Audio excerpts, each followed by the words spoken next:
Hello, welcome. This is Unmuted Relational Rinse and Real Talk. My name is Jay Marie.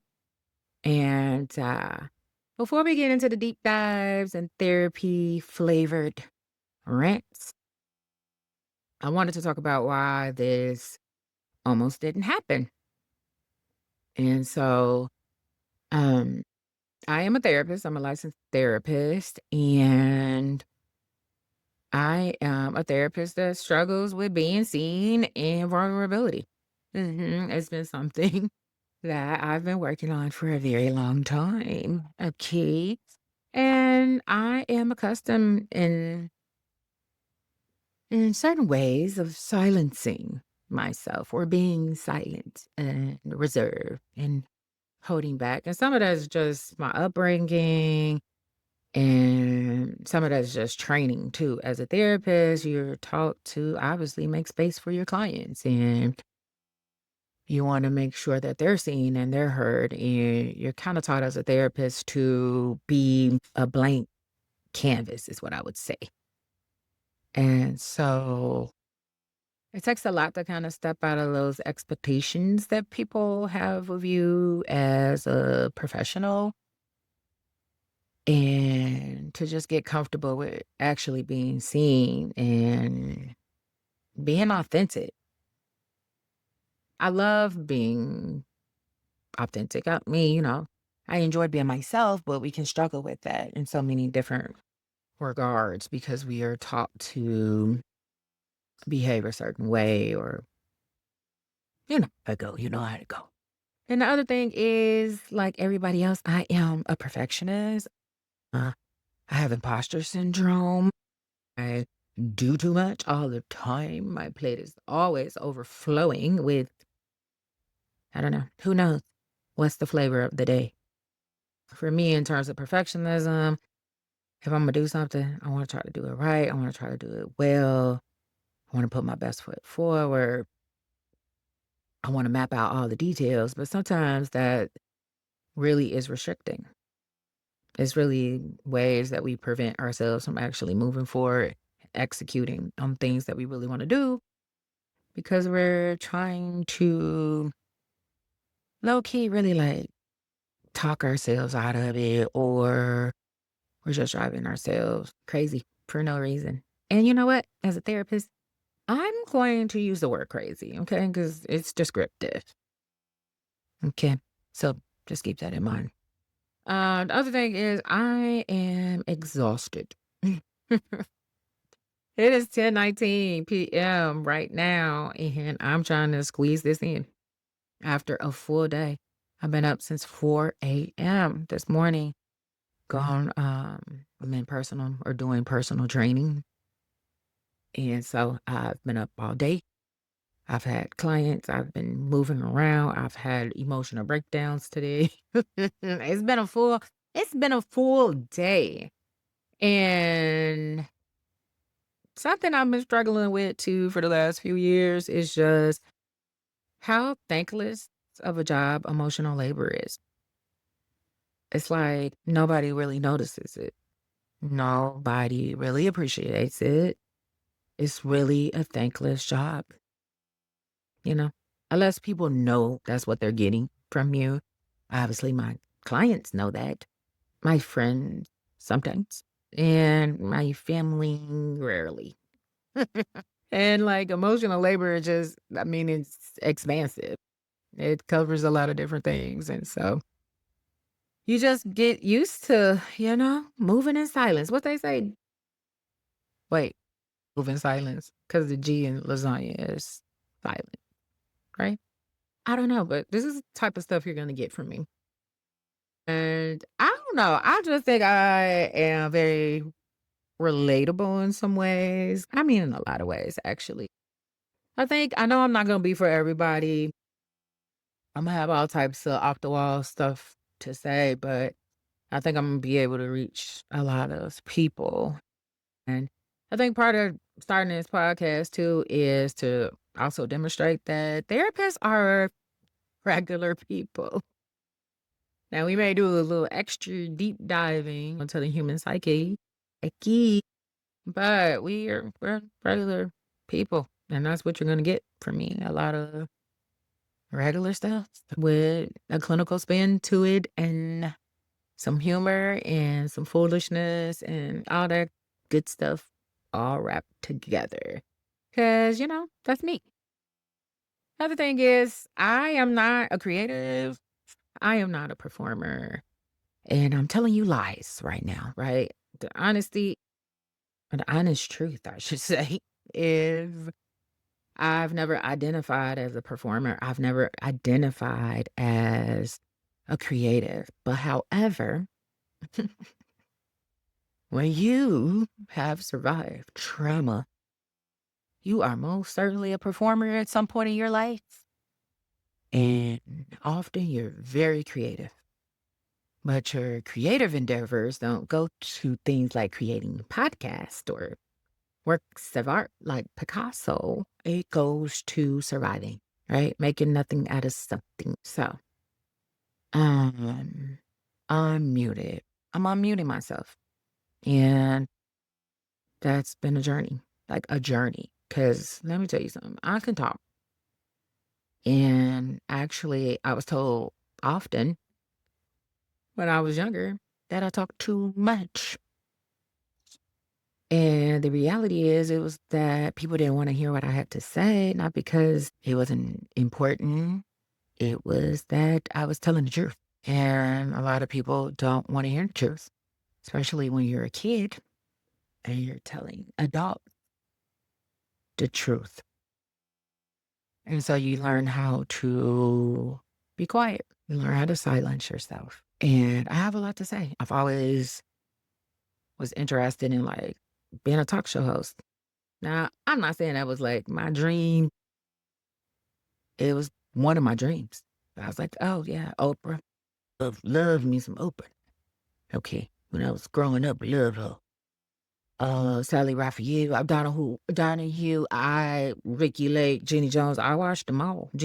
Jerry Springer. I love talk shows. And I will be honest, I think is part of the reason.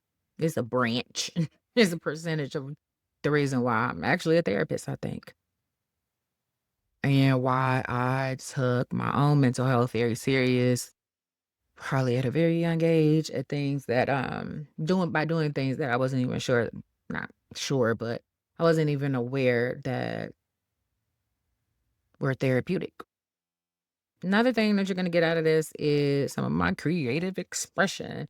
Not just with the podcast titles and the different topics that I want to talk about, but I write a lot.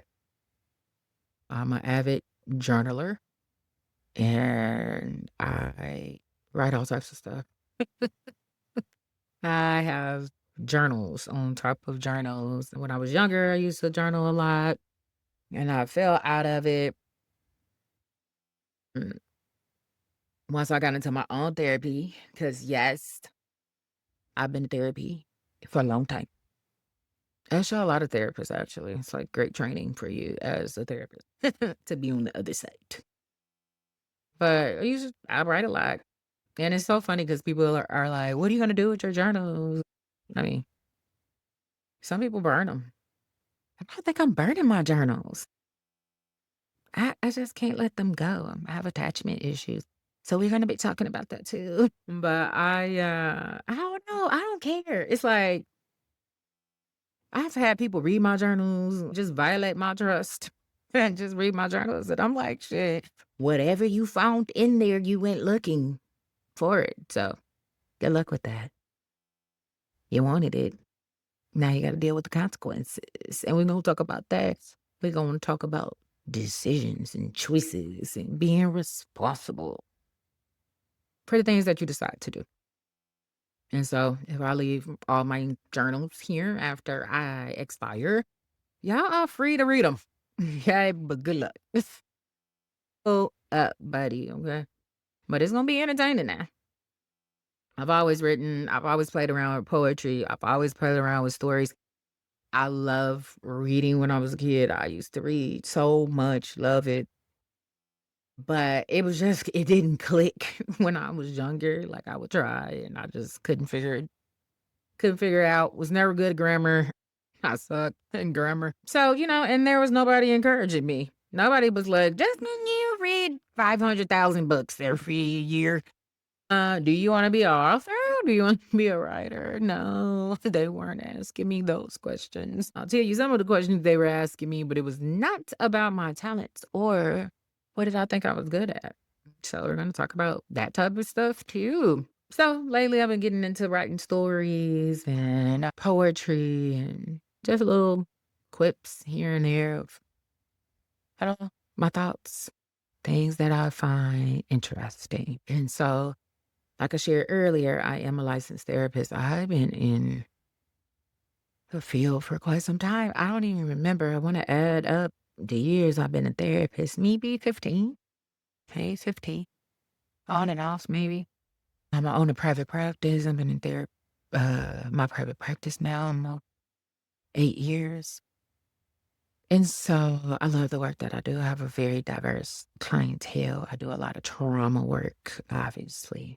But let me tell you something, because people be like, all therapists do trauma. No, they don't. And the reason why I know is because when I see clients that have went to other therapists, yeah, not all therapists do trauma work. Now, I will say they may do some, surface level trauma work, but I do deep, deep trauma work. Actually, I tell most of my clients, like if you're doing a consultation, that if you are not interested in tracking things back to childhood, then I might not be the therapist for you. And that's fine because some people just want solution based. They want they have quick things, stress, a particular problem that they're dealing with. But even in that, for me as a therapist, I'm like, yeah, this probably is going to track back to your childhood. So, um, one thing I would say that I consistently get in terms of feedback as a therapist is just how I keep it real. I'm very honest. I try to be very direct, especially with my clients. Like I really try to keep it real. Somebody asked me recently, they were like, "Are you brutally honest?" And I was like, "No, I'm not brutal. Why do I need to be brutal to be honest? I can just be honest." I don't have to hurt your feelings. Now, if your feelings get hurt because I've been honest with you, it's your problem. And we're going to talk about that too. We're going to talk about not managing everybody's emotions because that's some of the stuff I had to clear off my plate, right? I've been clearing my plate for a long time. Yeah. I was eating a, I was eating a lot, carrying a lot of weight, and I started having to shed it. And that is metaphorically and physically. So I've done a lot of shedding. And next to the shedding has been a lot of revealing, a lot of reclaiming, reclaiming things, reclaiming myself. And that's part of what a muted is, right? It's a part of me I'm going back to get like, hey, you know what? I think I left you behind somewhere and I'm coming back to get you. So this podcast is going to be for the people who are the strong ones. That people who continue to show up and show up and show up and grind and grind and grind and try and try and try relentlessly. They overthink.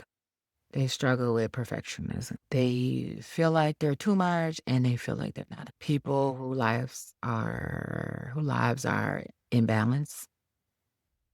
People who are successful in a lot of areas of their life but struggle in one or two particular areas and nothing that they do seems to solve that. So this is a healing space, honest space, an authentic space, a genuine space, and everybody is actually welcome here. But I am a Black therapist now. Okay, I exist in the world as a Black woman. And so that's what you're gonna get. You're gonna get me unmuted. So I hope you come and enjoy, participate. I don't know where we're going, but we gonna see. You down?